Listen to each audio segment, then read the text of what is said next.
Our reporter's right then. You have used marijuana. I don't hear myself. Hello!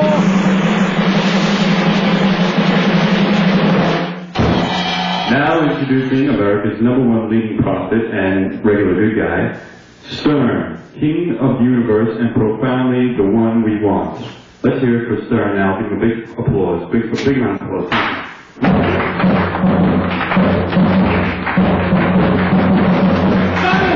Silence, you fool! How dare you play such obscenity in the name of Stern? Stern, King of the Universe, knower of all, omnipresent, omnispiritual, omni-everywhere. Many have said, who is Stern? What right? What right? Silence! Silence, beggars! Silence! Many have said, who is Stern? Who is Stern? How dare they even ask that question? But I know these simpletons out in the audience. I will strike them down. I will attack the unknown attacker. Yes, this is true. Now Stern will say more.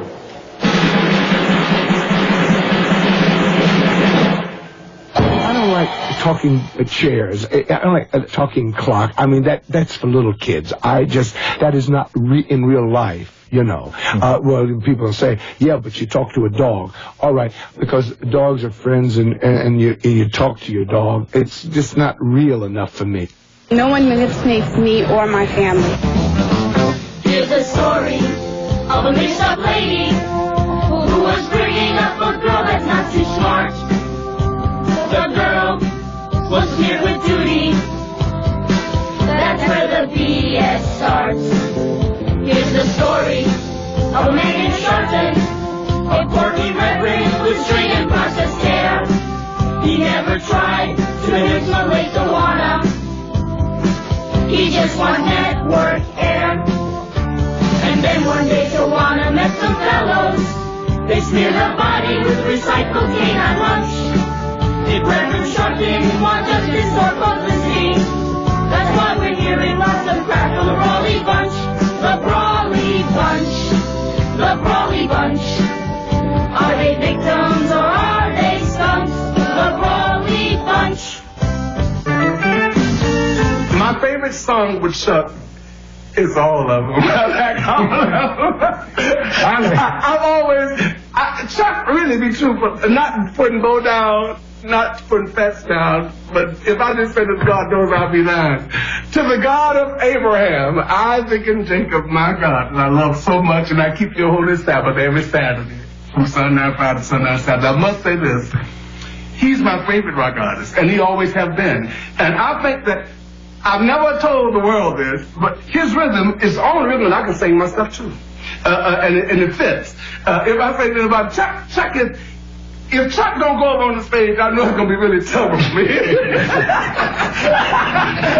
The world's finest surfers showed up today to do battle with what's turned out to be the biggest waves to hit this coast since 1946. Hello, everybody. I'm Stu Nahan. I'd like you to meet this young man. His name, Jeff Spicoli. And, Jeff, congratulations to you. Things look kind of rough out there today. Well, I'll tell you, Stu, I did battle some humongous waves. But, you know, just like I told the guy on ABC, danger is my business. You know, a lot of people expect that maybe Mark Cutback Davis or Bob Jungle Dead Gerard would take the honors this year. Oh, those guys are fine. That's fantastic. Let me ask you a question. When you get out there, do you ever fear for your life? Well, Stu, I'll tell you, surfing's not a sport. It's a way of life, no hobby. It's a way of looking at that wave and saying, hey, bud, let's party. Where'd you get this jacket? I got this in the network. Let me ask you a question. What's next for Jeff Spicoli? Oh, headed over to Australia and the Hawaiian Internationals. And me and Mick are going to wing on over to London and jam with the Stones. You guys are invited too. Dan, how you doing? I'm doing just fine. And I didn't know you were up for a Grammy this year. Not up for a Grammy, up to watch. Rock and roll forever. I understand. Hey, cool, man. I'm with you. Dan, I wasn't being smart. I can't see you. I'm in Houston, Texas. And I was not trying to be provocative or amusing. Not at all, and I didn't take it that way. Next time, call me Barbara. When word got out that we were taping the Stern Show, a group of concerned parents contacted us and asked for the opportunity to give their opinion of the program. Well, I'm an adult, and I don't consider it humor at all, adult or child. I think it should be completely off the airways. I do not allow my children to listen to Howard Stern. One of the parents, Tom Arnold, became so incensed by Stern's program that he tried to launch a one-man advertising boycott.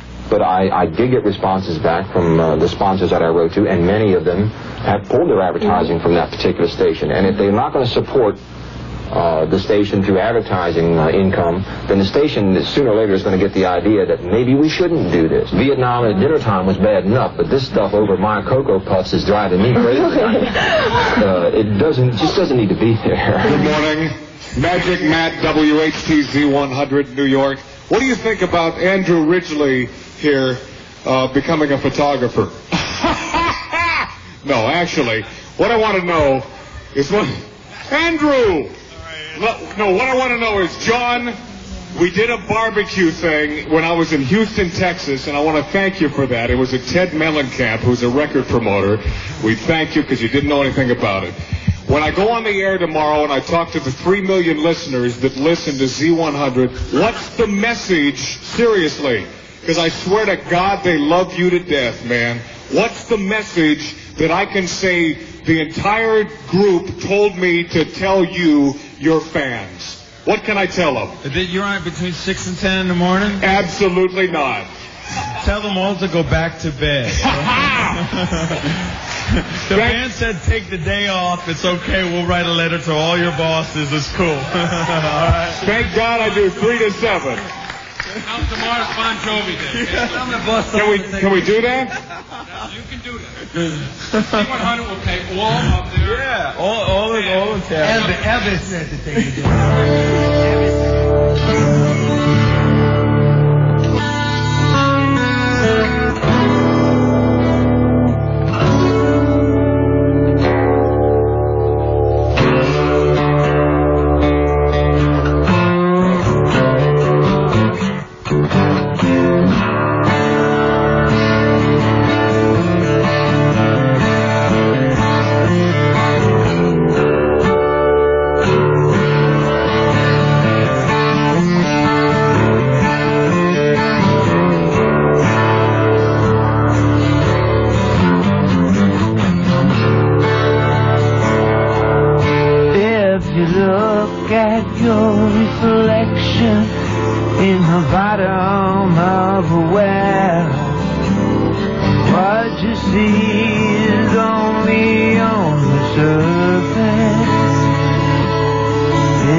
As coward. I know it.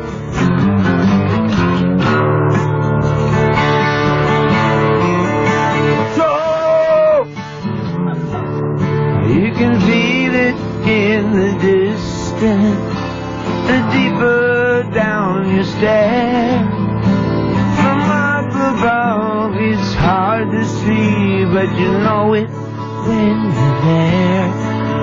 On the bottom, words are shallow. On the surface, talk is cheap. You can only judge the distance by the company you keep. In the eyes of the confessor.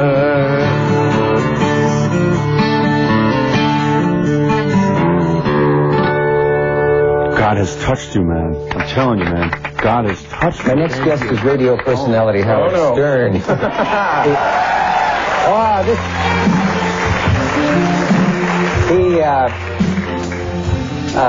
That's his theme music. And Mr. Stern is a New York radio personality, and I feel sorry for the guy because he was canned a couple times.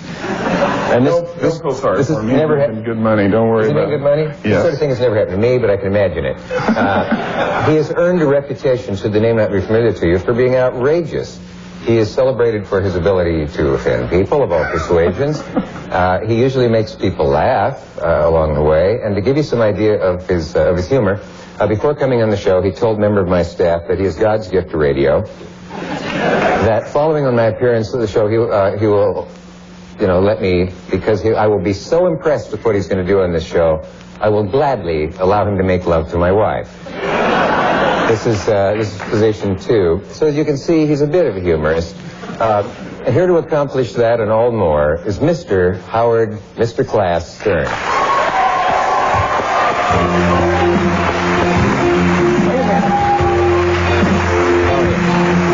Oh my God.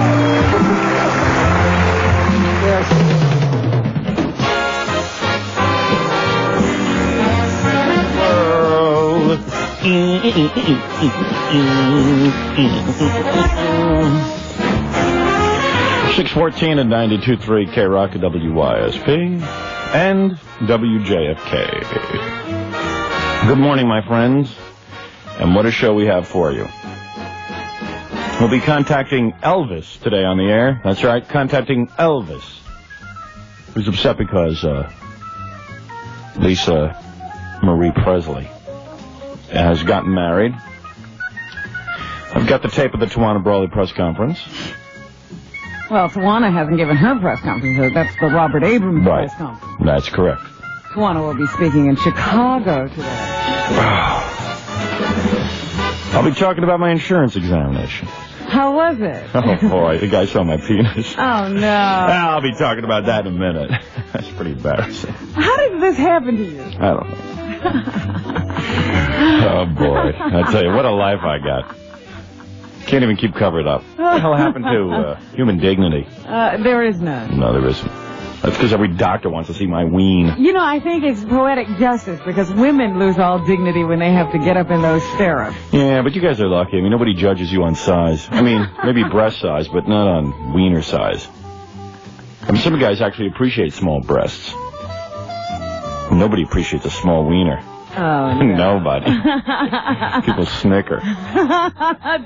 Did he crack a smile? My sweet little nubbin. He didn't laugh, did he? He didn't. Well, I'll tell you all about it. I think he did. Oh, no. Well. All right. Well, anyway. Not the size of the ship, as they say. Yeah.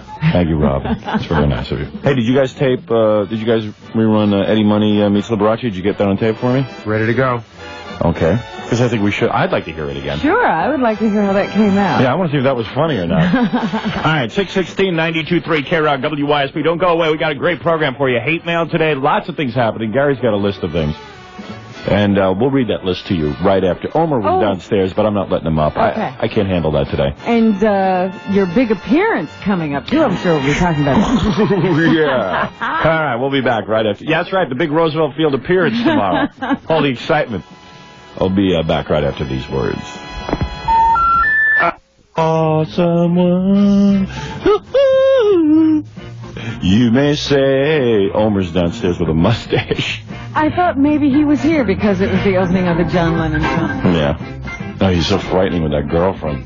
It's not a mustache. It's a phony mustache. It's he has it painted on. Oh, is that what it is? I walked up and I painted didn't recognize him. I was ready to crash through the glass. And what's that about? Get inside. I guess he's dressed up for Halloween. But is it Halloween? But he's out on the street and he figures maybe he won't get home till Halloween, so he might as well be prepared. All right, anyway, the Window Factory. Let me just tell you that there's so much going on here. I should make a list. I got lists all over the place, but I should make one master list. I got this list. Yes, master. Yeah. I got, I wrote a bunch of funny stuff last night. Where is it? It's in here somewhere. What's that thing you have on your arm? This is my, you mean my love band? You mean your slave bracelet? My slave bracelet? No, that's my hair. That's for my hair. Oh, it is? Back in a ponytail. Oh. I keep seeing these little bands on his wrist. Boy, I tried to cut my wrist just after the doctor saw my penis. It's a penis tourniquet. Oh, what a day. It's the weekend. Who cares about our problems, man? We got the weekend. Yeah. Yeah. Cuckoo for the weekend. All right. You know, it's so great, the Window Factory. The Window Factory used to be great. Let's put it that way. Because they used to give us... Remember they had that box for all the Mets Yeah, games? where is their box? They had a Sky box. What'd they do? They give half of it to the Daily News? Yeah, but I'll be partaking of it as a Yeah, why representative you? of the show. Why you, though? Why don't they offer me? I mean, I would no think... one else, because I'm the only one who actually has the nerve to ask. Yeah, but they hear me on the air. I'm pretty sure they listen You mean in. they don't call us and offer? No, they don't have it that often. No, they don't have that many tickets, but if you were going to give... If you had one ticket to give to someone, would you want a Gary Delabate sitting in your box? Yeah. Rob, would you want Gary Delabate anywhere near your box? No, why would you want him smelling up your box? Yeah, I don't want your box getting smelled up. Maybe they were ashamed that they only had one ticket. That's okay. I wouldn't have been embarrassed to go by myself. Nor would I. No. Well, I'm going anyway. Oh, you got tickets? I have a ticket. See, I got one. How did you get a ticket? Who did you get one I know from? somebody at Major League Baseball. Oh, that's right. You know some guy from the Mets. No. He's in Major League Baseball. Aren't the Mets in Major League Baseball? He runs the show, though. Yeah, he's... What do you mean he runs the show? He works for Major League Baseball, the whole The organization. whole organization, not just I the see. Mets. Yeah. I see. So I'm going to be sitting in the commissioner's box. Are you gonna smell up his box? I'm smelling up the commissioner's box. Oh, yes, everyone's going? I'm sure Fred doesn't have any connections. He's like me. Now, if I was the Window Factory people, seeing as how I do their commercial day in and day out, I think offering me a ticket would have been a nice thing to do. Well, maybe they're holding out for the World Series. Quite frankly, even what's the deal with the parking and everything. I want to watch it on TV, quite frankly, just mellow out and watch it on TV. My wife made dinner plans tonight. Oh. I'm going to shoot her. I tell you, this marriage thing is highly overrated. Don't you ever tell her things that you'd like to do? Well, she called up. Game's coming up Friday. I'd like to be home to watch it. No, she actually asked me, do we want to go out with friends Friday night? But this was like a week ago or 2 weeks ago. Before you knew. Yeah, I mean, I don't follow it that closely that I know the night that the game is going to be on. And I never go out on Friday nights, and all of a sudden something good's on TV, and I'm going to miss it. Oh. But anyway, Jan and Craig from the Window Factory. Now, how did they get the money for this Sky box at Shea Stadium? I'll tell you, quite frankly, it's a simple story. They made a lot of money from selling windows. Why did they make a lot of money? Because, number one, they have the lowest prices. Number two, they have the highest quality. And number three, well, there is no number three. I'll be honest with you. Oh, okay. Number one and two, though, are true. You always get to three and... Well, I realize, there really was no three, and I'm not going to sit here and beat around the bush. So, what did they do? They gave half the box to the Daily News?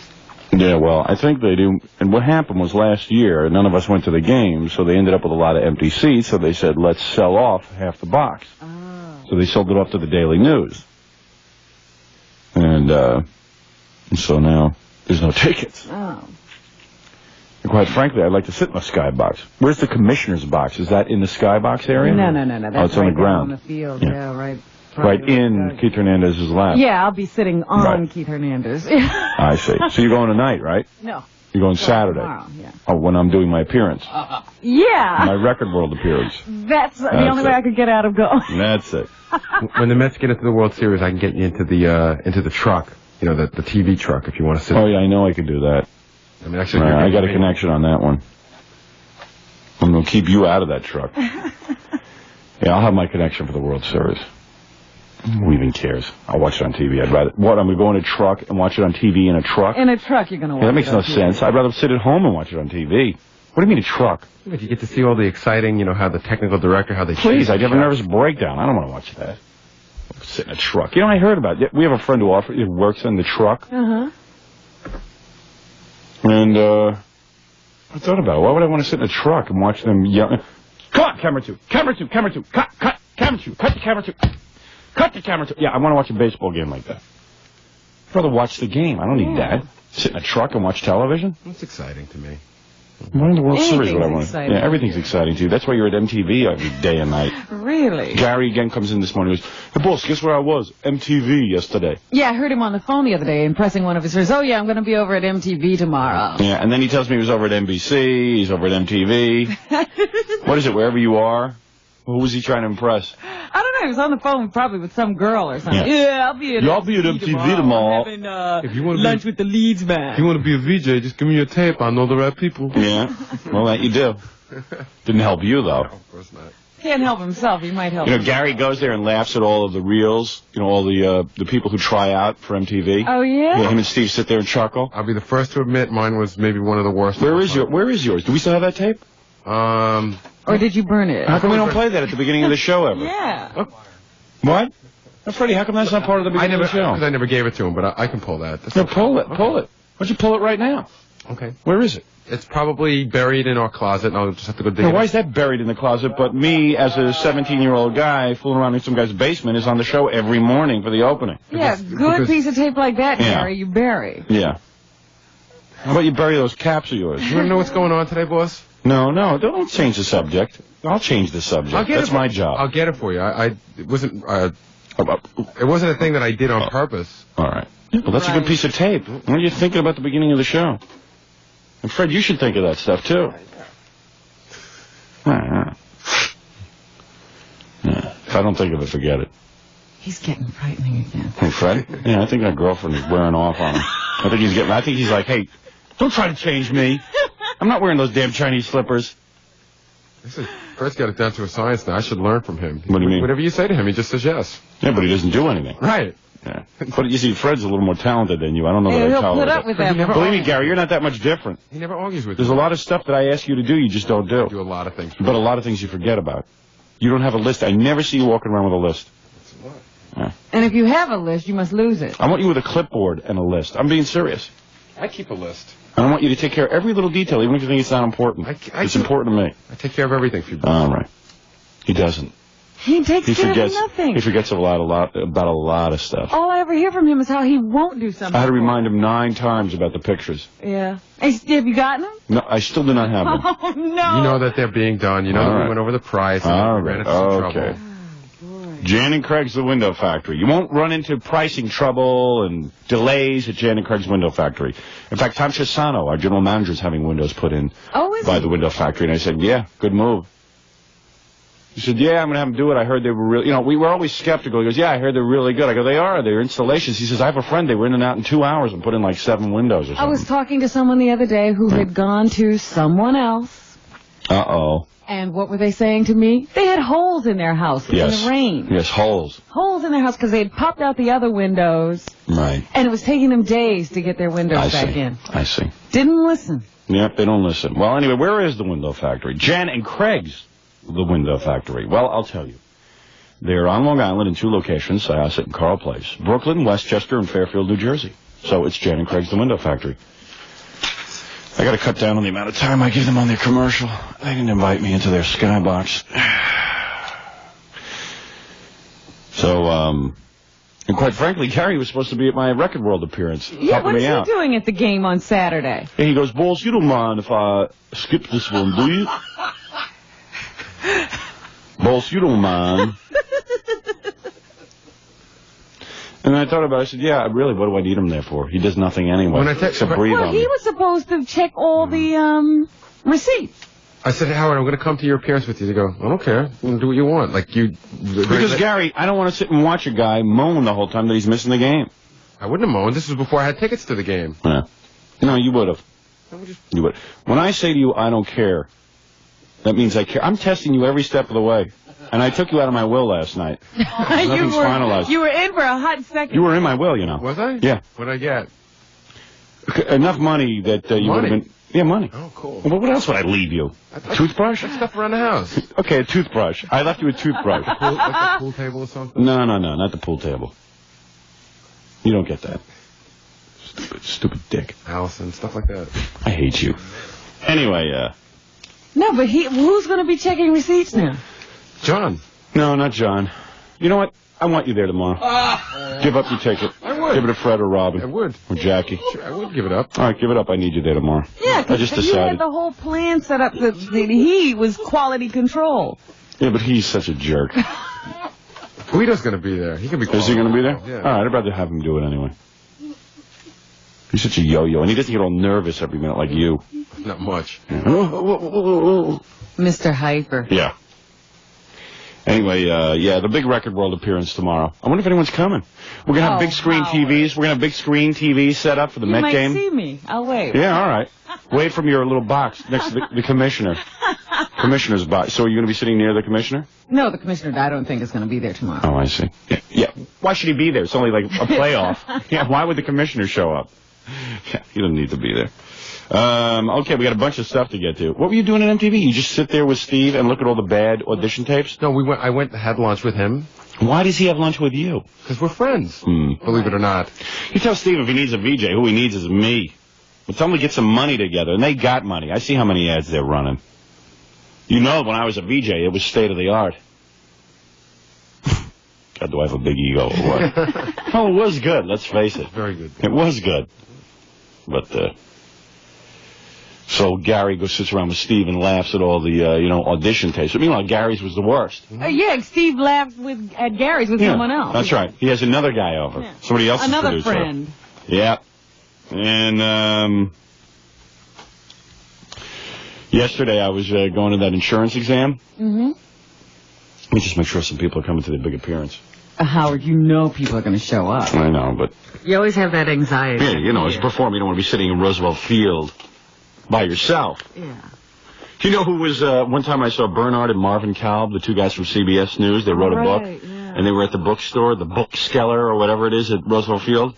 They were sitting there by themselves. Oh. Nobody even wanted to talk to them. I didn't want to talk to them. What were they going to talk to them about? What do you talk to those two guys about? Gee, that thermonuclear politics is just incredible, what you guys are writing about here. It was real embarrassing, the two of them just sitting there looking at each other. Yeah. How you doing, Howard? All right, man. Coming tomorrow? No, I gotta work. I'm bummed out big time. Hey, man, congratulations about Philly, the ratings. Yeah, thank you. Oh, awesome. Thanks, man. We're gonna do the same thing in Washington, right? Oh, yeah. We hope so. Those people are dumb, though. So I don't know. Nah, they're all right. Don't forget, we're going into a station that... You used to play what? Used to play New Age music. I hear they still play New Age music at night. I have no idea what's going on. We have no idea what's going on in Washington. We don't care about the rest of the station. We hope the rest of the station fails. All I care about is our morning show. They can put us into any format. Yeah. You know, Tom, whenever he gives me the ratings for our station in New York, he starts to give me the ratings for the station. I go, Tom, I love you, but I don't care. All I care about is the morning show. I'm not a team player.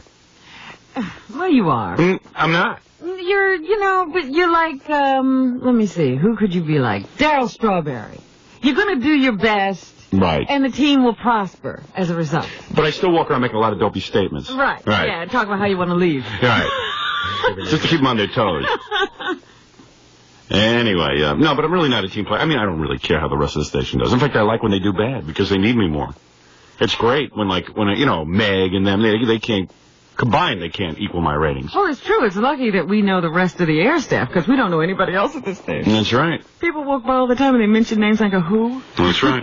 Yeah, we've been here 3 years. We keep our noses up in the air. Seems like you and Meg get along pretty good now. Yeah, did you notice yesterday Meg was saying that she wanted me?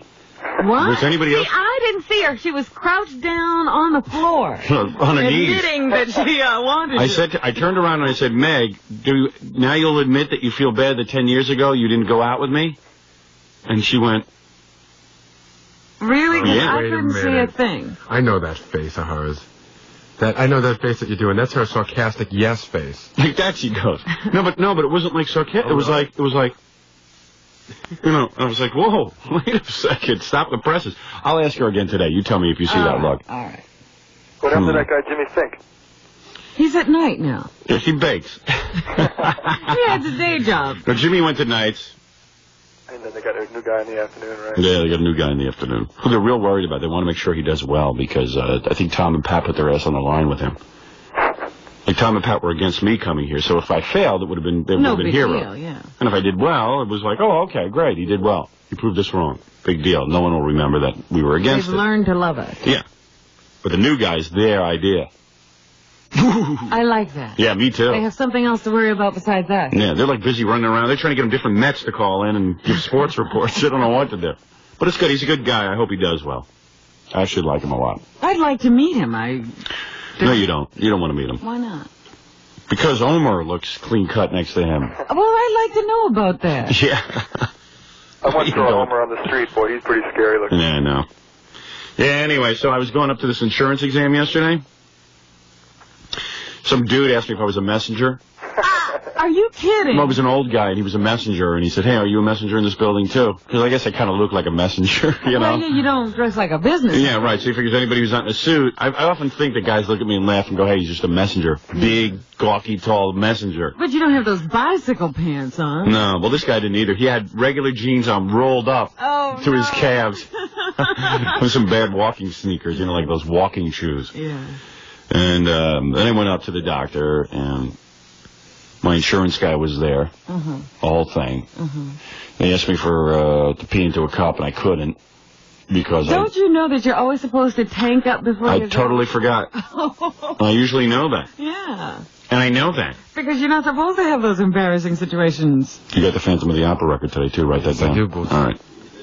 And so you didn't take... So I couldn't go, so I just announced to the whole place, I can't go. I just went. She said, all right, after your examination. And I knew I'd be a wreck after the examination anyway, because the whole time I'm worried the guy's going to see my ween. Now, you know, if you're going for insurance, all they care about is if you have AIDS and, like, some major, like, cancer or something. And I told the guy, I said, thank God it was, like, a real old doctor. So I figured he wouldn't even be interested in seeing my penis. He probably didn't even know who I was. Because I don't even think he knew I was on the radio. I think he knew I was somebody, like, maybe famous, but he didn't even know why. I didn't know why. Yeah. Maybe opera. He had no idea. I think he thought I was like that guy Lou O'Neill Jr. To get that hairdo. Yeah. Oh, no, don't. He couldn't possibly be him. No, I don't know. I think he thought I was like, I don't know what he thought I was. The second I walk in, he tells me to take off my shirt, which was cool. Because, okay, I don't mind taking my shirt off. Okay. That's fine. I work out.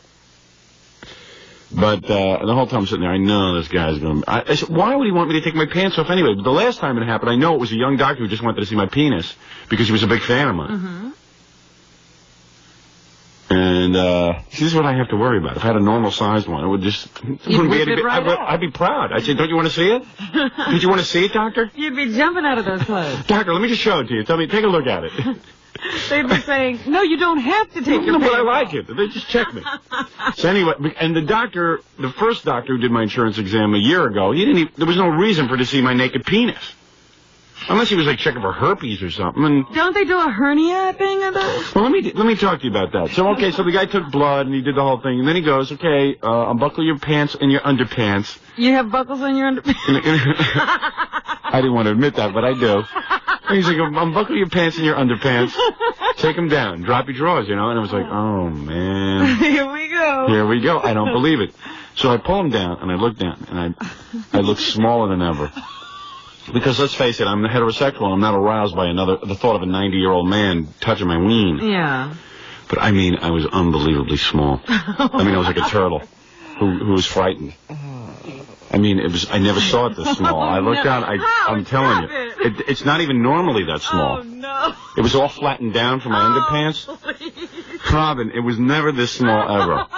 I'm telling you. This is bad. Oh, but I mean, I looked down. So he turned around, the doctor turned around to write something in his chart while I was dropping my pants. So I swear to God, I was trying to get myself excited. In a brief second, I was like trying to unravel everything. Oh, man. It was like I just gone skinny dipping in a pool of ice. Yeah. You know what I mean? I know what you mean. Like tons of cold. But it was unbelievable. It was so embarrassing. I never saw myself like this. Was it cold yesterday? I don't know what. You know what it was? It was just I wasn't even thinking about it. Because I would have wore really tight underpants or something, trying to get myself excited. So anyway, he turned around, and I swear to God, when he looked down, I saw a smile come on his face. Oh, no. I'm not kidding. An old guy. I'm not kidding. There was like, there was nothing I could do. And he checked me for a hernia. Now, let me ask you something. Why in an insurance exam? Let's say I had a hernia. Yeah, is that going to keep me from getting insurance? I don't think so. What if I had a hernia? What is the big deal? I think they just want to know what's wrong with you to begin with so that you can't... So they can catch you in a line. Right. Well, I can understand if it was for medical insurance or something, they might have to pay for the operation. It's for life insurance. It's not a life-threatening... There's no reason for an old dude to check me for hernia. A hernia? And I had to turn my head and cough? Yeah. I don't understand that. I mean, if I had a hernia, I'd know it. And I'd have it operated on. Yeah. It was so embarrassing. At one point, he pulled me over. I was naked, right? Pulls me over to a piece of paper. He needed an eraser. He thought it was an eraser. He used it for an eraser, Roman. And that guy can't spell. And Hey,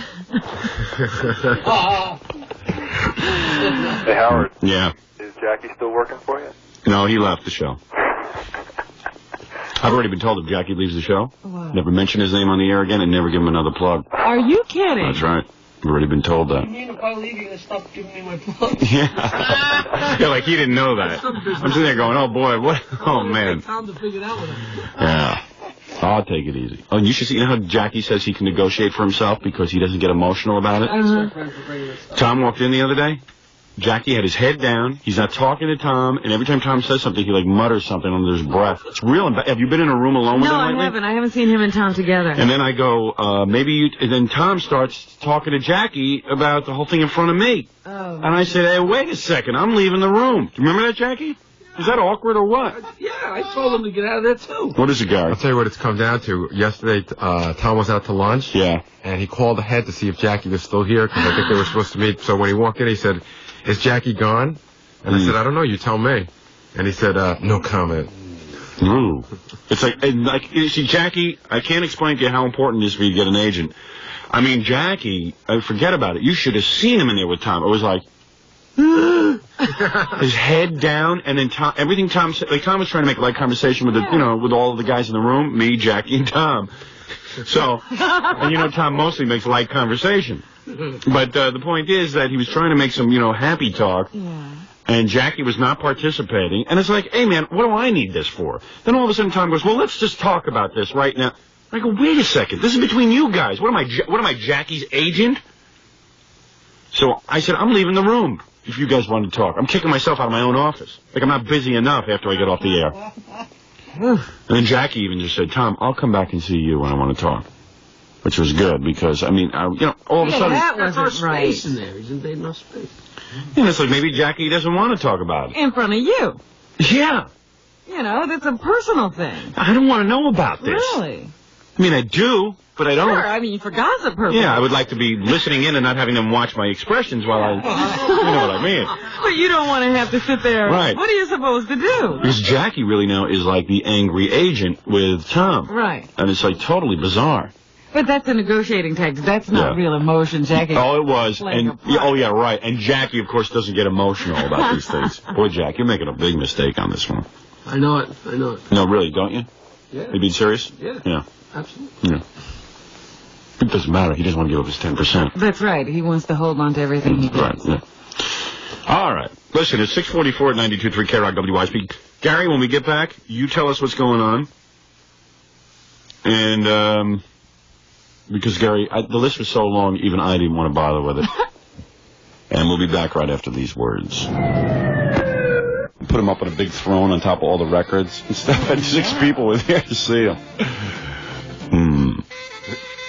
They sent the employees out the back door and gave them money to buy the the record. front door and make believe they were customers to buy the record to have them sign it. Because they felt so bad for him. Are you kidding? I'm not. If he only knew that.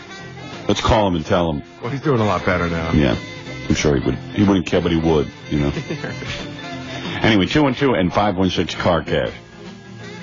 If you call, they'll give you a free appraisal on the phone.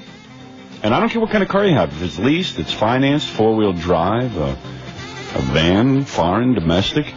I don't care what it is. You'll see. You'll see what I'm talking about. In fact, you can call their new Hicksville, Long Island location at 516 car cash, or in the city at 625 West 55th, 212 car cash. And sell your car in 20 minutes. No hassles. That's Car Cash of New York City and Long Island. All right, 651 92.3 KROC WYSP. Whoopi's new movie got a good review in the Post. Yeah, I was reading that this morning. Did you see the commercial for it? I haven't seen the commercial. I saw the preview in the theaters. She's jamming and giving that down-home Jamaican advice to the little white boy. She's supposed to be a guy in that movie? Is that No. No, remember she said... Oh, man. I mean, she did look like a guy, but... Remember when she was in London, she said she was doing a movie with Jim Belushi where... And she is. Originally written for a man and she plays a guy. I guess. Did they change it? Or is it a different movie? This is another that's a different movie. This is Clara's heart. I was saying, she does a really bad job of playing a guy, but... Yeah, well, what you're saying is she looks sort of like a guy. No, I said she didn't look like a guy. Yeah. You know she's in town and is probably listening to this, you That's two. right, you idiot. That's why I said she didn't look like a guy, and I thought that was that movie. So she plays a Jamaican, You think that Jamaican accent is good? I don't know, but I'm telling you one thing. The movie's totally unrealistic, and I haven't even seen it yet. There's no Jamaican housekeeper who's that involved with the white children. Well, you only had 2, Howard. You didn't Believe sample me. the whole nation of Jamaican housekeepers. And let me tell you something. Never hire a Jamaican housekeeper, period. End of sentence. That's the statement. Don't bother with them. They are a vicious race of people. They do not like to serve. They particularly don't like to serve white people, and they hate American blacks. End of statement. All right. And I'm going to stereotype, okay? All right, go ahead. It's your life. Hey, that's how I feel. I know that's how you feel. Whether it's true or not, I don't know. I personally ordered that hurricane. You prayed for it. I prayed for a hurricane. Right over Jamaica. No, the Jamaicans are very proud people. Which is fine. Which is fine. But then don't be a housekeeper. And don't serve white people then. And the point is, there's nothing wrong. You know what? But you want to know something? What? There's dignity in being a housekeeper. The housekeeper they portray, I'm glad this movie came out, because maybe some of the Jamaican housekeepers now will understand how they're supposed to act. Like, enjoy their work. Don't take that kind of work if you're not going to enjoy it. Yeah. See, that's the problem. But that's exactly the problem. What? It's what you did. Nobody whistles while they work anymore. Because the Jamaicans, I don't know what it is. Why bother being a housekeeper? I am a nurse in my country. I am a nurse in my country. I am a nurse in my country. Hey, man. Hey, man. Why didn't you point out Dr. Hang S. Noor? Right. Who came over here? He was a doctor in his country. What is he now, like a magazine salesman? What was he doing? He was doing something when they found him to play the killing field, but it certainly wasn't being a doctor. Camp doctor. He wasn't even a camp doctor. He was like a janitor. Yeah, that's some doctor over there. Oh, boy. Dr. Hang S. Noor. I got an Oscar out of it. Right. That's what they want. They want you to give them an Oscar. Yeah, I love these medical guys who come over to this country. Dr. Hang S. Noor. What is it, Gary? No, one of our guests is here, our morning guest. Yeah, well, it's not really a guest. Don't get nervous. Right. It's a German radio station that wants to come watch us work. Oh, I didn't know anything about They that. want to, they broadcast in Germany, but a lot of their broadcasting is geared to the East Germans, because they're right near the wall. Oh, they're yelling over that wall. Yeah. Hello? It says here they would greatly appreciate the opportunity to observe the planning and broadcasting of the Howard Stern Show, and they're especially interested in the scripting and production of the program. Well, then they don't have much to watch. Yeah, what are they going to watch? Let them just sit in the corner when I get to my next commercial. You know, after my next commercials, we'll bring them in. Who needs them here? I thought maybe it'd be a funny idea, but today I got so much to do. Yeah. It's not necessary. There are days I could use them to be my foil. But today I just might ignore them. Anyway, the Germans. That's a whole wacky race. You keep calling these nations races. Yeah, that's a whole wacky nation. You know, the Jamaican race, the German race. There'll be 10 zillion that whole races Germanic, by the time. that whole Germanic attitude, Robin. Yeah. You know what I'm talking about. I understand. So incredibly anal retentive. Yes. Oh, boy, can they be serious. Oh, yeah. They make real lousy housekeepers. But anyway, we should have enslaved the Germans after the war. Hey, if you wanted your house run like a boot camp. Yeah, it right. would be fun. All right, you children. We should have just enslaved them. We didn't punish them enough, as far as I'm we concerned. rebuilt the country. Yeah, we're just Set schmucks. them up, retool their factories. Yeah, we should have burned them. We're just too nice. Yeah, we were just too nice to them. We'd go out and build Mercedes. And Maybe then the Japanese. Who's kicking our butts economically? the Jews would go out and buy Mercedes. That's a whole nother wacky thought. I don't know. Like that's like rebuilding the Germans. Never mind. Okay, I guess it's forgive and forget time, and I'm all for that. But who knows? Fellow broadcasters. When they walk in, I'll say, Heil Ratings! Heil Ratings! I never forgave the Germans. We lost many good men in that war. Yes, we did. And we didn't punish them enough. I think we should start punishing them now. We'll punish them when they come in. They'll Take it all out they'll on represent the these guys. entire World War II. Yeah. Anyway, getting back to Whoopi's movie. Right. Oh, it's 6:57. Wait, I got to take a commercial break. Jesus, I hate, I love commercials, don't get me wrong. It's just they interrupt the flow of things for me. Yeah, if there was some way to have them and not play them. It would Right. be nice. Is there a way to do that? All right, listen, everybody sit tight. When we come back, all right, wait, let me give you a little promo here. All right. When we come back, we'll talk about Whoopi's movie because it's a pretty funny review. Mm-hmm. We'll talk about Gary at MTV because he was over there and all the VJs had to sit around and watch the new Michael Jackson video. Like, they actually make them watch the videos, and, like, Adam Curry sits there and, like rubs his face and, like, interesting. Oh, you're looking for what? I don't know. I mean, like, he gets to watch it for some... I don't know why. And then, like he's going to get on and do a critical review? Yeah, like, looking for bits. MTV ought to be closed down. There's some dangerous stuff going there's on. a really funny article in the paper about WNBC AM saying adios to the airwaves. And there's like this big rumor going around NBC. Now, I wouldn't know. I wouldn't give a damn what goes on at NBC Radio. But Gary's over there every minute. He's still over there. Gary, there's no job for you there. I'm not over there. My roommate works over there. There's like a big rumor going around that I'm going to show up at NBC today to do a farewell show or something. Well, they're having all the people who had been on, today's like the How whole... about I go over and pee on the carpets personally? It wouldn't matter. Huh? Thank you. I didn't realize that would get a round of applause. Well, thank you. Robin, sit down. You don't have to stand up when I say that. All right. So the rumor is you're going to be there Yeah, today. rumor is I'm showing up today. And what am I supposed to do there when I show up? I think everybody's vision of what you would do as Howard Stern is you can come in and just kind of blast the station and that would be okay. Ha-ha them for going off the air and just leave. Yeah, and why would I do that? They really don't understand that he really doesn't like them. Yeah. I mean, they think that I'm kidding. Well, see, it's the people, the employees, not the company that all the employees who hated me there? The ones who liked you. Yeah. Like, how many of them were like there? Brenda. Don't you think it's a little more outrageous that I'm on this station blasting them? I mean, why would I go to their station to blast them? Get them ratings. Yeah, why would I want to bring ratings to them? Even though and they're... have to deal with the on-air people there who you do hate. Yeah. What am I supposed to, like, sit and talk with the afternoon guy, and he's supposed to, like, do verbal jousting with me? Yeah, something something like that. It sounds beautiful. Yeah, tell him to eat me. Tell him I'll pass. Jerks. They don't get that I am viciously in hate with them. Yeah. I mean, I'm out of my mind. I go into that building, I'm out of my mind. I couldn't even do a show in that building. It was hard enough when we were working there to do a show in that building. It was so anal retentive. Now, that was like a concentration camp. That was like being a veal, locked in a box. Not being able to move. Creatively, I mean. I was turning into a veal creatively, Robin. Oh, yeah. The muscles in my brain were atrophying. You were beginning to question whether you had any talent. That is correct, Robin. I remember coming to you in a moment of insecurity. do I have any talent? Shut up.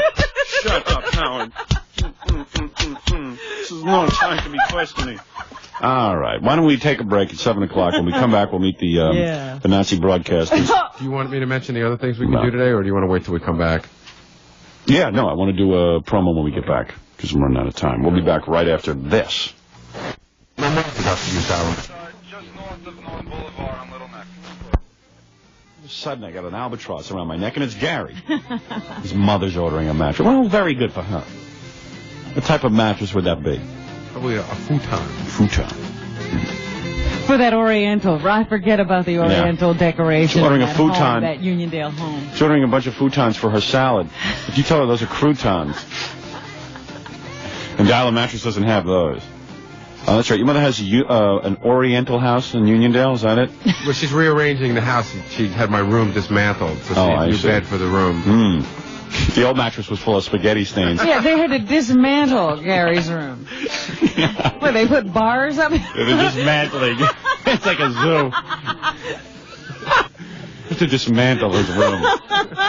So they're dismantling your room? Yes. And, Oh, boy. Oh, boy. Well, that's good. Turned into a TV sewing room. Does your mom still have... Yeah, that's my parents still have a vigil in my room. All my posters are hanging up. You know, I gotta go see this room. The old NBC posters and stuff. And my bed is still there. My sister's room, they've totally dismantled. Yeah, if they you will. dismantled her room. Yeah, that's a sewing room, little contemplative room for my mother. Well, I guess they never thought they were gonna lose you. Yeah, oh no, they still want me to return. I'm telling you. You were the glue. I don't think my mother can deal with the fact that I'm a married man and have children. I think she thinks I'm going to come home to her. I'm telling you. Well, you never left before. I keep a candle burning since my 18th birthday, ready for me to return.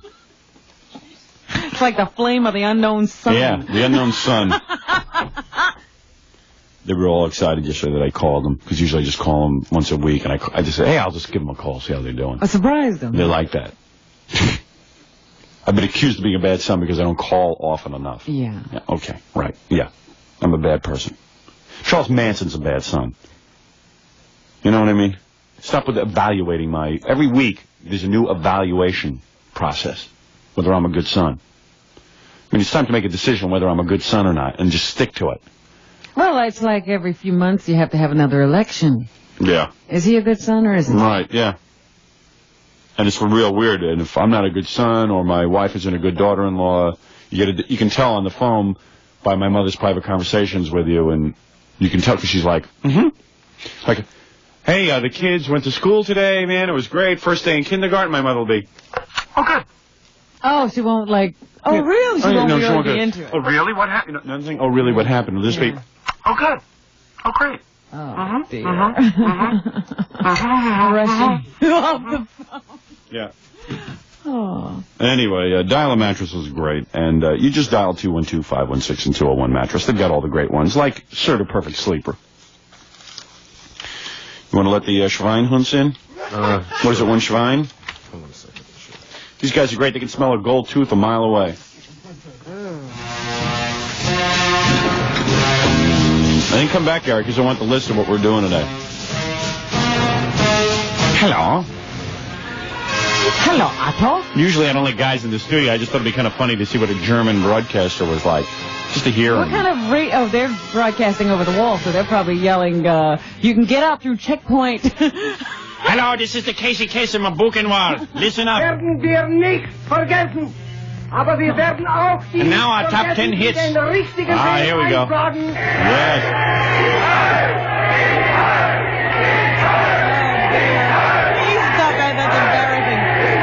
Hey, listen, Robin, I hear the click of his heels as he sits down. What is it, two guys? Two guys, huh? No, it's only one. Only one? Yeah. Yeah. Hey, who's this cat? Who are you? Don't shake my hand. Who are you? Shirley. I can't... Gary, put them in front of microphones.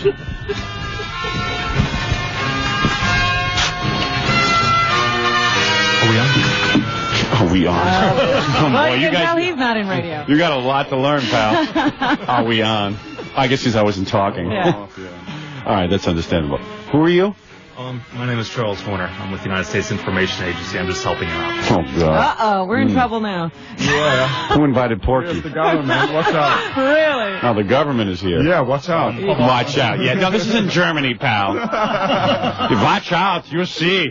You'll be in trouble with the authorities. And have you exported. I read something about the FCC, didn't I? The FCC, yeah, that's right. That's right. You love them. Yeah, well, at least we have an FCC, buddy, in America. In your country, there's nothing. It's just totally regulated, and there's nobody to go to. Look at the guy from the government. This is what I said was going to happen. He's sitting there.